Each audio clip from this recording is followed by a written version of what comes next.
Somebody is watching. Is there justice?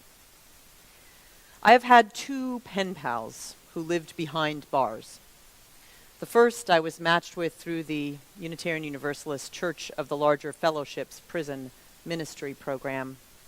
The second was someone I knew and worked with as a leader in one of our congregations for many years.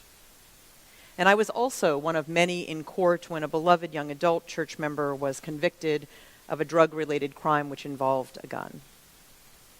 In all of these cases, I found myself there just to be a supportive presence, and yet I found myself caught in that dialogue about justice, about issues of right and wrong, about who gets and who does not get justice. And I know from conversations with many of you that many of us know people who have been touched by the justice system in different ways. Many of those people have received legal punishment, but have they received too much, too little? Was the truth told? Is there, in other words, an internal, forever sense of justice, and does it prevail? So we're very grateful to Roger and Emily for offering us this age-old religious theme to contemplate today. Nothing less than the question of right and wrong. Thank you. And when I watched Woody Allen's film, it raised three other questions for me. Are we punished for our misdeeds, truly punished? Do people receive justice in this life? And is there this ultimate or forever justice? Martin Luther King said this: "The arc of the universe is long, but it bends towards justice." But the quote was actually a paraphrase of a 19th century Unitarian, Theodore Parker, and I think the way he said it is important for us to contemplate this morning, because what he said was this: "I do not pretend to understand the moral universe. The arc is a long one. My eye reaches but little ways.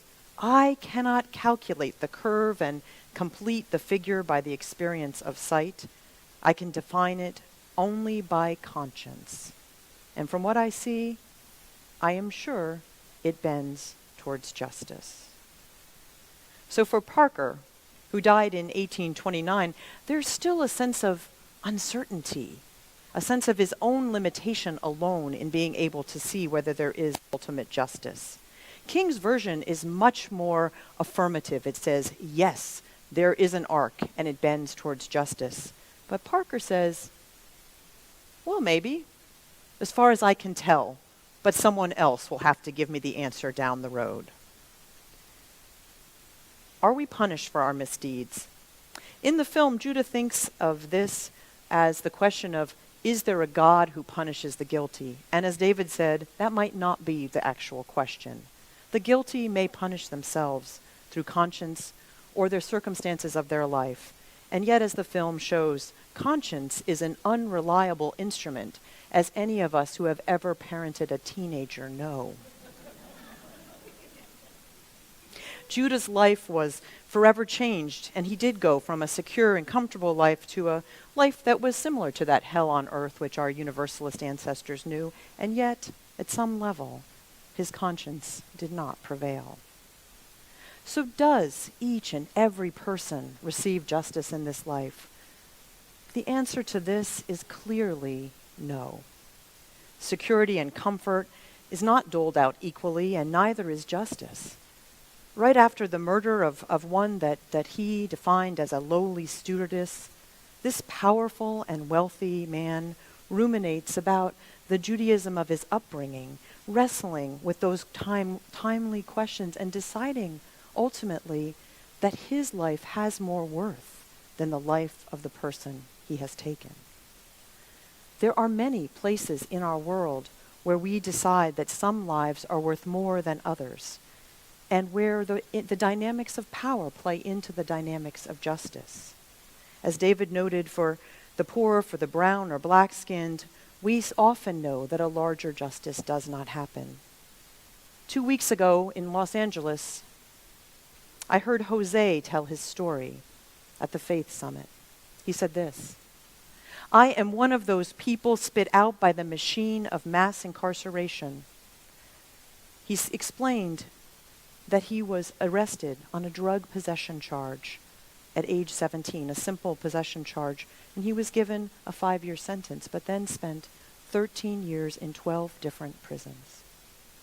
I told everyone, he said, that I was a drug addict and I needed help. And still he was caught within the system.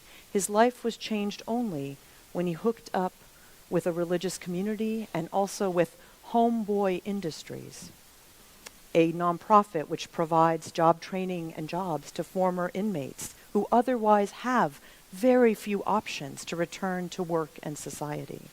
Drug-free for 5 years, Jose has a shot at a different life, and yet lost his entire young adult years. Is this forever justice? I don't think so.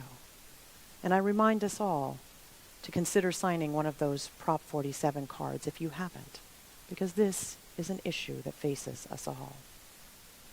As David said, movies invite us to consider what happens beyond the credits.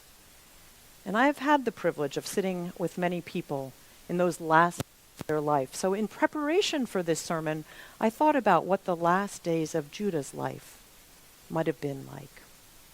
Often that is the place where what people have sowed comes back to them in a different way. People who have spent their life spreading love and allowing people to have expanded opportunity often end their life surrounded by the seeds and the products of the love they have sowed. And people who have spent their life in bitterness and hatred often end their lives lonely, scared, and alienated from the very people attending to their care. And this includes, by the way, people who have had an injustice done to them, who have been unable to release their sense of being wronged, and who have spent their entire life trying to get a vindication they will never get in their lifetime. We cannot look at the history of our lives or at the history of our world and say that each person in this life gets justice. So what we have to think about is whether together, over time, we do, in fact, find a more and greater forever justice. Theodore Parker became an advocate for ending slavery, and while this inspired great personal hatred and danger in his own life, he actually did live to see this end happen. When I was born, it was illegal for my parents to stay together as a mixed couple in a hotel room in the Midwestern states they were living in.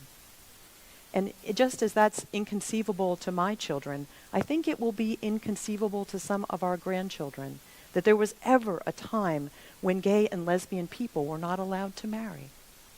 The arc bends. We bend the arc. Is anybody watching? Does the big guy with the white beard and the giant hand pick us up and shake us when we've done something wrong? I don't think so. Is there a larger arc that bends over time that means that we live with the consequences of our acting, good, bad, and collectively?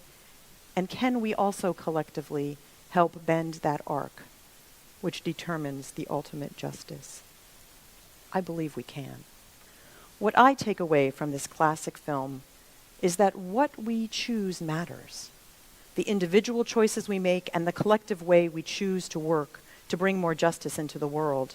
And it also matters to have places where we are reminded of the power of choice every day, for that is what Judah has estranged himself from, any community which will remind him of a good outside of his own self-interest. So may we, in our individual lives, choose acts that help rather than harm, and consider a good beyond our own desires. And may we as a community be part of bending the arc towards forever justice, and make this a place to hold our largest aspirations. May we be the ones to make it so.